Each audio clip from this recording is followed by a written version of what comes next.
Bangkok పట్టుకెళ్ళడం సర్దుతున్నాం. ప్లాస్టర్లు చుట్టేసేమో ఎక్కడ విడిపోకుండా. మనడు Bangkok రానని వంటగదిలో దాక్కున్నాడు. నేను తాత వచ్చి తీసుకెళ్ళిపోతున్నాను.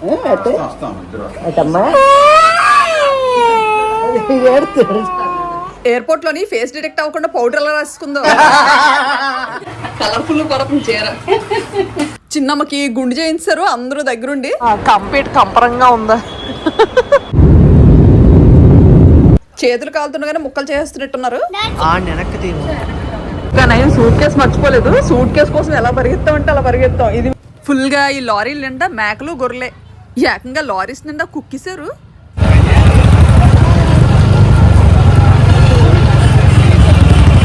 సంత జరుగుతున్నట్టుంది, బోల్డ్ మంది జనాలు. కానీ ఈ సంతలు చూడడానికి కనువిందుగా భలే ఉంటాయి అసలు. ఎప్పుడు మానాపురం సంత అని చెప్తుంటాను కదా, అదే అది. ఈ ఆవులను ఏకంగా ఆటో ఎక్కించారు. శ్రీచక్రాలయం లలితాదేవి అమ్మవారి గుడికి తీసుకొచ్చారు మా బుజ్జిదాన్ని. గుండి రోజు కుంకుమ పూజ చేయడానికి ఏర్పాట్లన్నీ చేపిస్తున్నారు. ఇగో ఇప్పుడైతే గుండు చేయించుకోవడానికి వెళ్ళిపోతుంది బుడ్డమ్మ. చిన్నతల్లికి టవల్ కట్టేసి నెమ్మది కూర్చోబెట్టారు.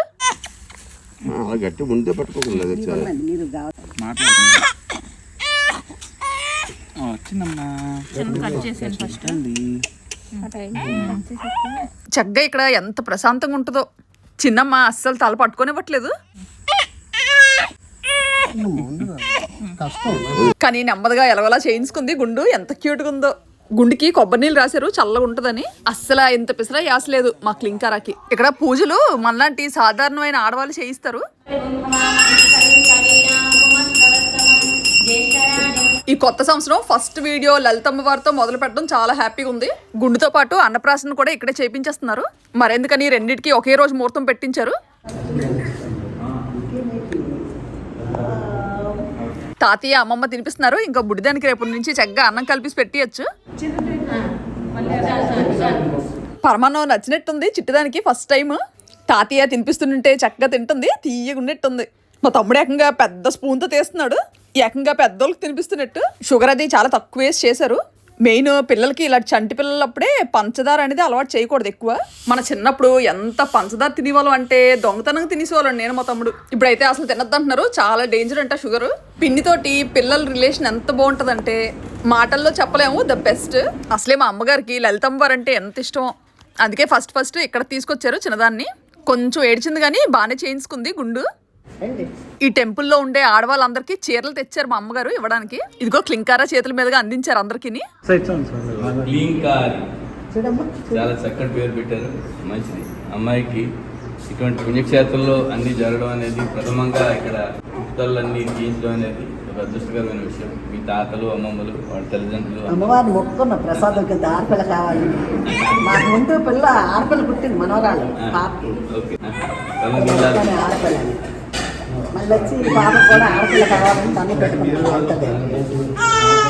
అమ్మవారి దయ వల్ల అన్నీ చాలా చక్కగా జరిగిపోయి వేడిగా జీడిపప్పు పచ్చలు రెడీ చేస్తున్నారు.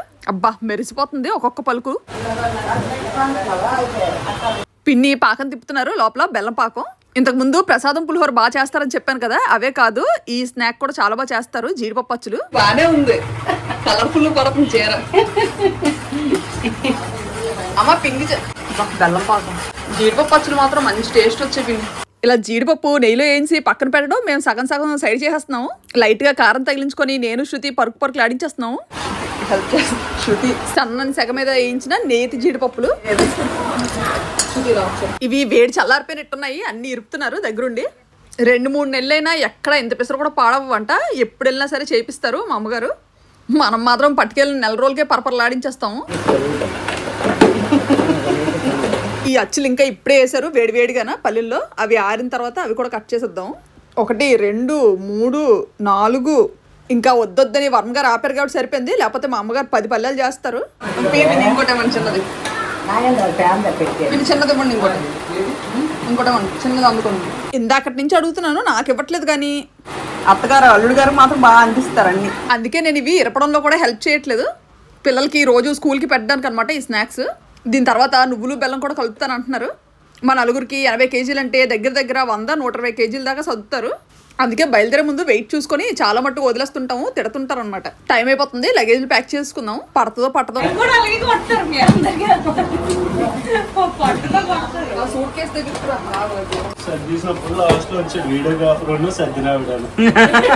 ఇదిగో ఈయన వచ్చారు, ఇంకేమి సర్దినవరు.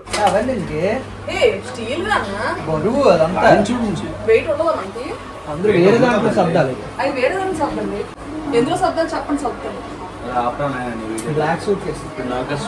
శృతి అన్ని నీటి సర్ది పెడితే నేను మళ్ళీ అన్ని తీస్తున్నాను. హ్యాండ్ లగేజ్ చెక్ చేయకపోతే ఈ మంచం కూడా మడతెట్టి పెట్టేసేలా ఉన్నాడు మా తమ్ముడు. ఇల్లు చంద్రవందర చేస్తాం. ఎయిర్పోర్ట్ లో ఫేస్ డిటెక్ట్ అవ్వకుండా ఇలా పౌడర్ రాసుకుంది. అమ్మమ్మ తాతయ్య దగ్గరకు వస్తే మళ్ళీ తిరిగి బ్యాంకాక్ రావడానికి అస్సలు నచ్చరు బుడ్డోళ్ళు ఇద్దరును. చెప్పాలంటే నేను కూడా కొన్ని నాటకాలు ఆడాను అలాగా, ఇంకొన్ని రోజులు ఉండొస్తామని. కానీ నా అస్సలు ఒప్పుకోవట్లేదు. అర్జెంటుగా ఆఫీస్కి వెళ్ళే పని పడింది, అందుకే ఇంకా దగ్గరుండి అన్ని ప్యాక్ చేసుకు వెళ్ళిపోతున్నారు. సూట్ కేసు ఎప్పుడెలా పట్టకపోయినా సూట్ కేసు మీద నన్ను కూర్చోమంటారు అనమాట జిప్పేయడానికి. మొత్తానికి ఎలాగోలా బిగించేస్తున్నారు. గబగబా ఇడ్లీ పెట్టేశారు రెడీ అయిపోయి. ఏకంగా ఇడ్లీలు చేటంత పెట్టారు ఒక్కొక్కటిని. బుడ్డమ్మ బ్యాగ్లోకి ఏవేవి సర్దిసిందో ఏకంగా ఎంత బరువు అయిపోయింది. మా అమ్మగారు ఎక్కడ తగ్గట్లేదు, వాయికి వాయి దించేస్తున్నారు. మొత్తానికి మా నలుగురికి టిఫిన్ పెట్టడానికి డిష్ నింపిస్తారు. మన బుడ్డోడు కష్టపడి ఫోన్లో పొట్టోడిగే మారుతున్నాడు. మనం చిన్నప్పుడు ఆడేవాళ్ళం కదా మ్యారియో. ఈ మటన్ కర్రీ మా హోటల్లో ఉందే, నాకు ఎంత ఇష్టం అంటే అంత ఇష్టం. మేసాల రాజు గారు మటన్ కర్రీ ఇలాగా వేడివేడి ఇడ్లీలతో తింటే అదిరిపోవాల్సిందే. చిన్నప్పటి నుండి తింటున్నాను, ఎంత తిన్నా నాకు బోర్ కొట్టదు. మనోడు మాత్రం మసాలా తగిలితే ఉస్సు అంటాడు. మన బుడ్డమ్మ మాత్రం ఇంత పిసర కారం తగిలితే ఏడు చేస్తుంది ఫుల్గానా.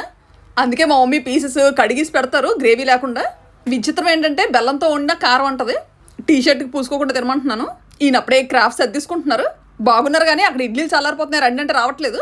2 కేజీలు బాగా వేయించిన మటన్ ప్యాక్ చేసి ఉంచారు బ్యాంకాక్ పట్టుకెళ్ళడానికి. ఈయన మాత్రం ఏ సూట్ కేసులోని పెట్టనివ్వట్లేదు.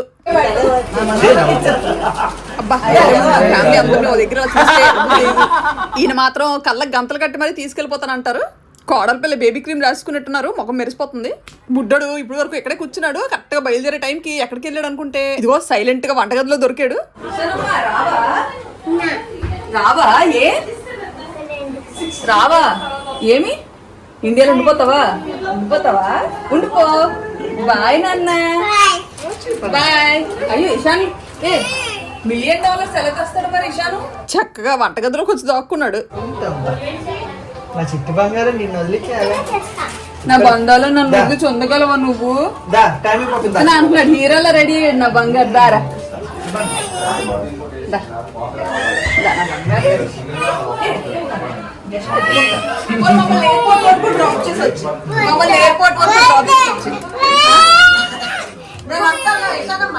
మళ్ళీ వస్తాం ఇండియా.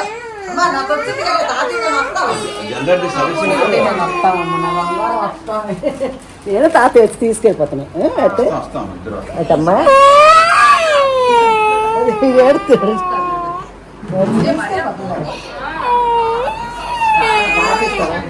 తాకించు నేను తాత వచ్చి తీసుకెళ్ళిపోతాను. వచ్చింది కదా మొత్తాన్ని ఇక్కడ ఉంది కానీ ఇక పాపని కొంచెం పెద్ద అయిపోద్ది కదా పాప. ఏటమ్మా వచ్చింది కానీ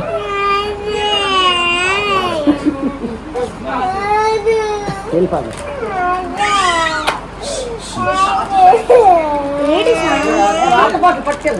అస్సలు వదలట్లేదు, పేచీలు పెట్టేస్తున్నాడు. తాకు ఇచ్చినే తాగు. కళ్ళు పొంగిపోయినట్టు ఏడుస్తున్నాడు.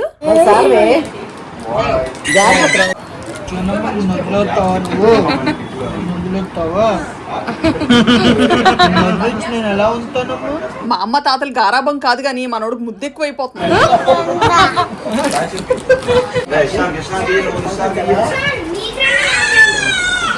చిట్టితలు కూడా ఏడుపు స్టార్ట్ చేసింది.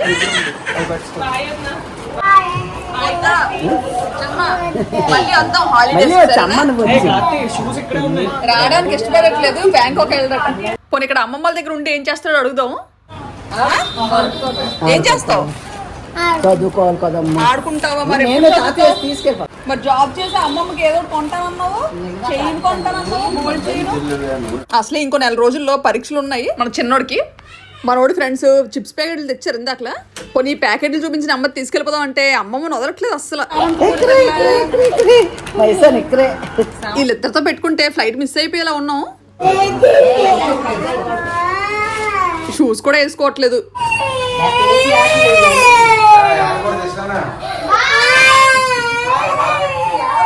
మళ్ళీ పండగకో సెలవులకో ఎప్పుడప్పుడు వద్దామమ్మా అంటే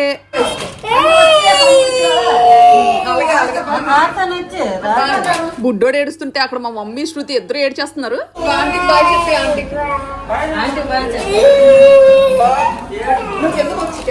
కానీ ఇంకాసేపు ఉంటే మాత్రం అసలు వెళ్ళాలనిపించదు. ఇంక అందుకే చిన్నోడిని ఎత్తుకొని కిందకి వెళ్ళిపోతున్నాను. అమ్మకు కావాలా? కారెక్కి కొంత దూరం వెళ్తే కామైపోతాడు.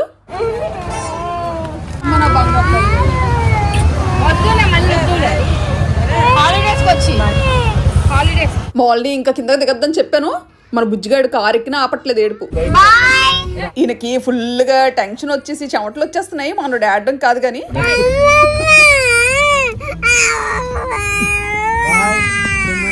ఒక 1 month తర్వాత మా అమ్మగారు వాళ్ళని రమ్మన్నారు థాయిలాండ్.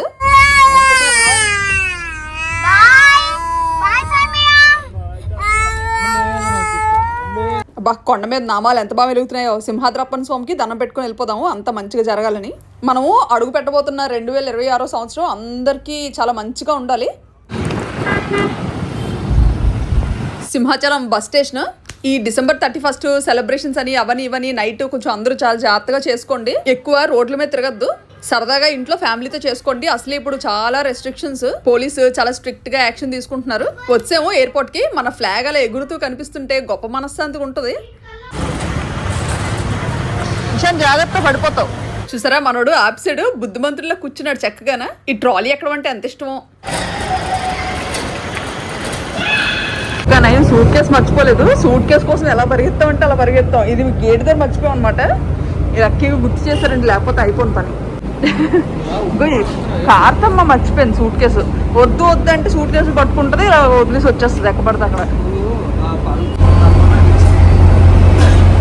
మా ఒక్కరి కోసం మళ్ళీ బస్ తీశారు. సూట్ కేసు వదిలేడు, మేము ఒక్కరిని ఉండిపోయాం లాస్ట్కి.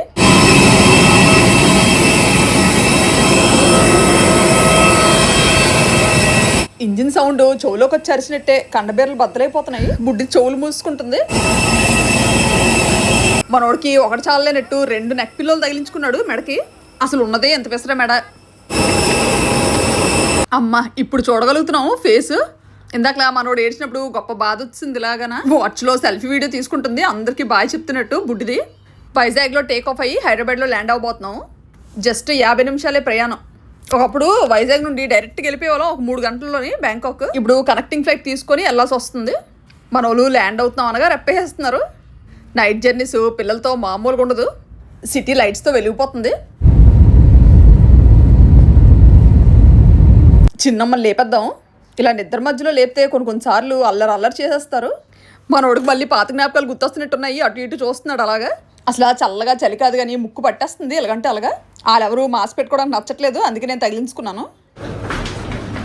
పిల్లలకి ఆకలేస్తుంది అంటున్నారు. ఈ ఉడిపీస్లో స్నాక్స్ ఏమైనా దొరుకుతాయో చూద్దాము. ఈ టైంలో ఏది దొరికితే అదే పరమాన్నం, ఏది దొరికితే తెచ్చిమన్నాను. సమోసాలే ఉన్నట్టున్నాయి. మనోడికి అసలు ఈ సమోసా నచ్చదు. ఇంట్లో ఏమో ఇడ్లీ తినమంటే ఎన్ని నాటకాలు ఆడాడు. అబ్బా ఈయన తాగడానికి మజ్జిగ తెచ్చినట్టున్నారు. ఎలాగుంటుందో ట్రై చేయాలి. గ్లాస్ బాటిల్తో ఇచ్చారు. ఈ సమోసాలు వేడి తగ్గకముందే తీసుకోమంటున్నాను, లేకపోతే ఎలాగంటే అలా చల్లారిపోతాయి. టైము 12:30 అయిపోయింది. మనకి ఇక్కడ 3:30కే ఎందుకో ఫ్లైట్. మళ్ళీ మనోడికి సమోసా అస్సలు వద్దంట, మజ్జిగ తాగుతాడంట. కొంచెం సమోసా తినమ్మా, మళ్ళీ ఫ్లైట్ దిగేదాకా ఆకలేదంటే అస్సలు వద్దంటే వద్దు. బాగా గులకరించేద్దాము. మసాలా మజ్జిగలాగా ఉంది, తాయి చూద్దాము. ఒక్కసారిగా నచ్చిందంటే మజ్జిగ ఇంకా ఇక్కడ ఎయిర్పోర్ట్లో దిగినప్పుడల్లా ఇంక ఇక్కడ మజ్జిగకే వస్తాను. ఇంతవరకు ఎప్పుడు ట్రై చేయలేదు, ఇప్పుడు తాయి చూద్దాము. ఓపెన్ చేయాలి, ఇస్తారా డాడీ? ఓపెన్ చేస్తాను. లక్కీగా అలా చుట్టుపక్కల ఎక్కడో ఎతికితే ఈ శాండ్విచ్ దొరికింది మనోడికి. ఏదో ఒకటి మరి ఇంటికి వెళ్ళేదాకా తప్పదు. అలా కాదు, అంతా కలిపి తీయాలి. పోతే పోనీయండి కానీ ఈ మధ్య మాత్రం భలే ఉంది, ట్రై చేయొచ్చు. మసాలా అంతా అడుగు నుండిపోయింది. అల్లం మంచి ఫ్లేవర్ దంచుకొట్టారు. ఈ బాటిల్ 50 రూపీసే ఎంతనంట. లోపలికి వెళ్ళే ముందు ఇంకొక 2 బాటిల్ తీసుకెళ్ళిపోదాం. ఈ శాండ్విచ్ తిన్నప్పుడైనా మెల్ల నెక్ పిల్లో తీయమ్మా అంటే తీయట్లేదు. చిన్న చేంపిల్ల కొరుకుతున్నాడు. ఈ చిలకమూతి అలా చూస్తూ ఉండిపోవాలనిపిస్తుంది తింటున్నప్పుడు. చిన్నప్పుడు ఎంత క్యూట్గా ఉంటుందో మూతి అరిచి అంత అయిపోయింది ఏకంగా. ఈ పిల్లకి ఇంత పిసర మేగడ తగిలితే ఇంక అంతే సంగతులు. మజ్జిగలో మేగడ ఉండకూడదు, పెరుగులో వెన్న ఉండకూడదు అంటది. బాగుందా? ఏదో తగిలినట్టు ఉంది నాలుగుకి. ఉత్తినే నచ్చలేదు అసలు బుడ్డమ్మకి. మనం గుడుకులు ఆడించేద్దాము, వేస్ట్ చేయకూడదు. ఈ డ్రింకుల కన్నా కాస్తో కోస్తో ఈ మజ్జిగ చాలా బెస్ట్.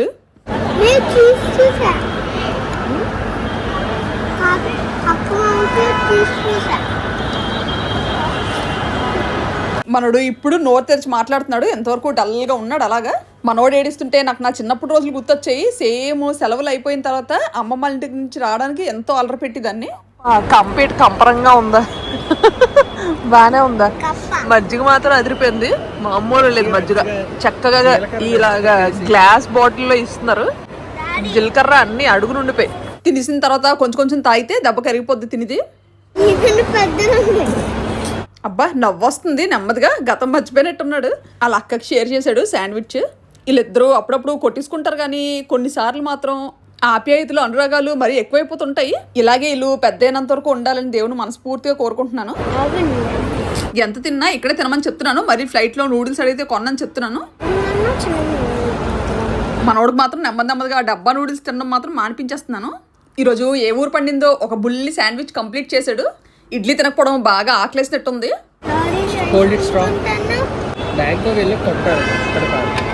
మనోడికి ఆకలి తక్కువ, కోరికలు ఎక్కువ. ఇందాకలా ఏడుస్తున్నప్పుడు ఎన్ని కొంటామన్నా పట్టించుకోలేదు. నాకేం వద్దు, నేను ఉండిపోతా ఇక్కడని. ఇప్పుడు ఎలాగా ఫ్లైట్లో సగం దూరం వచ్చాడు కదా, ఇంకెక్కడి నుంచి కోరికలు అనమాట. అది కొంటానన్నారు కదా, ఇది కొంటానన్నారు కదా అని ముందే గుర్తు చేసేస్తున్నాడు అన్నిని. బాటిల్లో ఏముందో ఏకంగా దూరం మరీ చూసేస్తున్నాడు.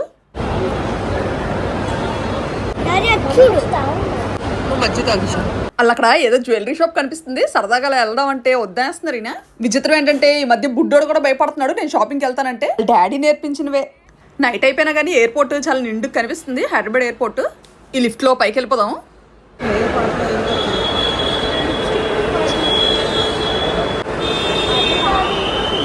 అల్లాళ్ళ ముగ్గురు ఒకటి, నేను ఒక్కదాన్ని ఒకటి. నేనైతే నెమ్మదిగా ఈ షాపులన్నీ చూసుకుంటూ వస్తున్నాను. నాకైతే చూసింది ప్రతిదీ నచ్చేస్తుంటుంది. అబ్బా చీర ఎంత బాగుందో, అచ్చో నా పెళ్లి చీరలో ఉంది. ఎయిర్పోర్ట్లో తిరుగుతున్నట్టు లేదు అసలు, ఎంజీ రోడ్లో తిరుగుతున్నట్టు ఉంది. ఫుల్గా షాప్స్. ఇదిగో పక్కనే జ్యువెలరీ స్టోరు, కానీ లోపల ఎవరు లేరు, ఖాళీగా ఉంది. ఈ పక్కన ఏటబ్బా ఖాళీగా ఉండిపోయింది అనుకుంటే ఇంకా త్వరలో ఓపెన్ చేస్తారంట. Ayurvedic skin care and hair products. ఆ దావా చూడండి కరెక్ట్గా సెంటర్లో పెట్టారు, కలర్ఫుల్గా కనిపిస్తుంది. ఈ వెండింగ్ మెషిన్స్ మాత్రం శుద్ధ వేస్ట్. ఒక్కొక్కటి ఆర్డర్ చేసుకుంటే పర్లేదు, కానీ 2 కానీ 3 కానీ పెట్టాం అనుకోండి, ఫస్ట్ ప్రోడక్ట్ వచ్చి ఆగిపోతుంటుంది అనమాట. డబ్బులు మాత్రం పోతాయి, పోయిన డబ్బులు తిరిగి రావు. ఇలా 2 సార్లు జరిగింది ఇక్కడ వెండింగ్ మెషిన్స్తో. అబ్బో ఆ షాప్లో ఇత్తడి బిందులు 2, మంచి వింటేజ్ కలెక్షన్ అంతా ఉంది. బిందులు మాత్రం భలే ఉన్నాయి అసలు. మన వాళ్ళు ఎటు వెళ్ళిపోయారో ఎక్కడ కనపడట్లేదు. ఇదిగో మన గేట్ లెఫ్ట్ సైడ్ ఆ KFC పక్క నుండి వెళ్ళిపోవాలి. నా చిన్నమ్మ నా కోసం వెనక్కి వచ్చింది మమ్మీని ఎత్తుక్కుంటూ. అల్లదిగా మన గిలిగిచ్చుకే కూడా మన కోసం వెయిట్ చేస్తున్నాడు. ఎన్ని అనుకున్నా అమ్మే. ఈయన గేట్ దగ్గరికి వెళ్ళి చేరబడిపోయినట్టున్నారు. ఫ్లైట్ బొంగమూతి, కాక్పిట్లో పైలట్స్ అన్నీ రెడీ చేసుకుంటున్నట్టున్నారు. ఇక్కడ ఇప్పుడు ఎక్కిపోతే తెల్లవారుసరికి బ్యాంకాక్లో దిగిపోతాం. నాకు తెలిసి ప్లేన్ ఫుల్గా నిండిపోయి ఉంటుంది, ఎప్పుడూ ఖాళీ ఉండదు. తెల్లవారిపోయింది, మన వాళ్ళు ఇంకా లేగలేదు. బుడ్డోడికి మాత్రం విపరీతంగా చెవునొప్పి వచ్చింది నైట్. ఇంక అందుకే ఇలా తీసుకొచ్చి పడుకోబెట్టాను వెనక్కి ఖాళీగా ఉంటే. పొద్దున్నే ఈ మబ్బుల్లో నుంచి వెళ్తుంటే మంచి రిఫ్రెషింగ్గా ఉంది. ఈయన కూడా పిల్లలతో పాటు ఇంకా లెగలేనట్టున్నారు. ఇదిగో ఆల్మోస్ట్ సిటీలోకి ఎంటర్ అవబోతున్నాము. అబ్బా చూస్తూనే చావో ప్రయర్ రివర్ దర్శనం ఇచ్చింది. ఇటు పక్క నుంచి లైటింగ్ పడిపోతుంది. ఈ పక్క దాంట్లో చూద్దాం. ఇది బ్యాంకాక్ ఎంత పొడుగు ఉంటుందో అంత పొడుగు ఉంటుంది, అంత పెద్ద రివర్. అసలు ఈ రివర్ని ఎన్ని రకాలుగా వాడతారంటే తాయి వాళ్ళు, అసలు అలాంటి వాడకం ఎక్కడ చూడలేదు. ఫ్లోటింగ్ మార్కెట్స్ అని, క్యానల్ రైడ్స్ అని, ఇంకా ఒకటి కాదు.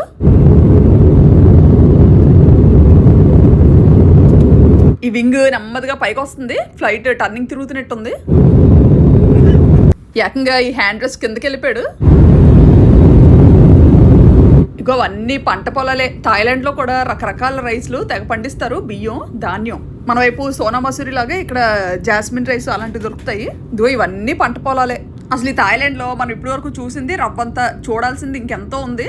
ఈ కొత్త సంవత్సరంలో మాత్రం బ్యాంకాక్ చిత్ర విచిత్రాలన్నీ శుభ్రంగా చెక్కబెట్టేద్దాం. ఇప్పుడు మన ఫ్లైట్ సువర్ణభూమి ఎయిర్పోర్ట్ రన్వే మీదకి వెళ్ళబోతుంది. అంతకుముందు వైజాగ్ నుండి డైరెక్ట్గా డాన్ మువాంగ్ ఇంటర్నేషనల్ ఎయిర్పోర్ట్కి వెళ్ళిపోయేవాళ్ళం. కాకపోతే మనకి ఏ ఎయిర్పోర్ట్ అయినా పర్లేదు, కానీ మన ఇంటి దగ్గర నుంచి అరగంటే. కరెక్ట్గా ఫ్లైట్ ల్యాండ్ అయ్యేసరికి లెగిసిపోయారు. ఇంకో నెక్ పిల్లలు తీనివ్వట్లేదు, పిల్లలు నడుస్తూ నిద్రపోతారేటో. అందరూ దిగిపోయిన తర్వాత లాస్ట్లో ప్రశాంతంగా దిగచ్చు. ఇందాకలా ఎవరో ఫ్లైట్ ల్యాండ్ అవ్వకముందే లెగిసిపోయి లగేజెస్ అవి దించుకుంటున్నారు. ఎయిర్ హోస్టెస్ గట్టిగా అరిస్తారు, కూర్చుండిపోయారు. మొత్తానికి మన బుడ్డోళ్ళిద్దరికి నిద్ర వదిలేసరికి ఫ్లైట్ అంతా ఖాళీ అయిపోయింది. మనల్ని జాగ్రత్తగా సేఫ్గా తీసుకొచ్చిన పైలట్స్ అసలు వాళ్ళని చూస్తే ఎంత ప్రౌడ్గా ఉంటుందో. మనోడు కొంచెం కన్ఫ్యూజన్లో ఉన్నాడు. ఈ టైంలో చక్కగా తాతీ బండి ఎక్కి మార్కెట్కి వెళ్ళేవాడిని అలాంటి బెల్ట్ మీద ఉన్నానన్నట్టు చూస్తున్నాడు. ఈ 2026 మాత్రం మన పాత వైభవం తిరిగి రావాలి. మనకి ఇమిగ్రేషన్లో అంత టైం పట్టదు. BOIలో నుండి డైరెక్ట్గా వచ్చాము. ఈ క్లాత్ సూట్ కేసుల కన్నా ఈ డబ్బా సూట్ కేసులే బెస్ట్. అంత బేగా మాసిపోవు, కన్నాలు పడవు. ఇదిగో మనోడు వచ్చాడు. బెల్ట్లోకి ఎంటర్ అయిందో లేదో ఇంకా ఇదిగో బుజ్జి తల్లి 10 సంవత్సరాలు అయినా ఎక్కడా చెక్ చెదరలేదు. ఫస్ట్ థాయిలాండ్ ఈ సూట్ కేసుతోనే అడుగు పెట్టాను. రాయి పిక్కలా అరుగుతుంది ఇప్పటి వరకును. వచ్చాను ఇషాన్, అదే వద్దు నీకు రైట్. కొన్నిసార్లు ఐరన్ మ్యాన్లో ఫీల్ అవుతుంటాడు మనోడు. మనం అన్నీ వచ్చేయమ్మా అంటే ఇదిగో మొత్తం అన్ని ట్రాలీ ఎక్కించి ఒకసారి చెక్ చేసుకుంటున్నాం. ఈ లోకల్ ట్రాన్స్పోర్ట్కి డైరెక్ట్ మీటర్ ట్యాక్సీ కాకుండా గ్రాబ్ బోల్ట్లో బుక్ చేసుకోండి. ఇంకా టైం అయిందా ఇషాన్? మనం తెచ్చిన లగేజ్ అంతా సరిపోవాలంటే ఈ బడిత లాంటి కారే ఉండాలి. ఇక్కడ కార్స్ మాత్రం మన లగేజ్ని బట్టి బుక్ చేసుకోవాలి. పర్లేదులే చిన్న కార్ బుక్ చేసి సీట్స్లో అడ్జస్ట్ చేసేద్దాం అంటే ఒప్పుకోరు వీళ్ళు కొన్నిసార్లు. ఇంకో మోస్ట్లీ అన్నీ సరిపోవచ్చు. ఈ వెనకాల కదలకుండా బెల్ట్ ఏదో తగిలిస్తున్నట్టున్నారు. మనోడు ఆడు బ్యాగ్ లోపల పెట్టేసారేటని ఎత్తుకుంటున్నాడు. జై బజరంగ బలి. అసలే ఈసారి ఈ పెట్టెలతో రకరకాలు మోసుకొచ్చాము. ఇంటికి వెళ్ళిన వెంటనే చెక్ చేసుకోవాలి అన్నీ బాగానే ఉన్నాయా లేకపోతే కలగపులగం అయిపోయాయని. నేను ఏ బ్యాగ్ వదిలేస్తానా అని నాకు బ్యాగే అప్ చెప్పట్లేదు.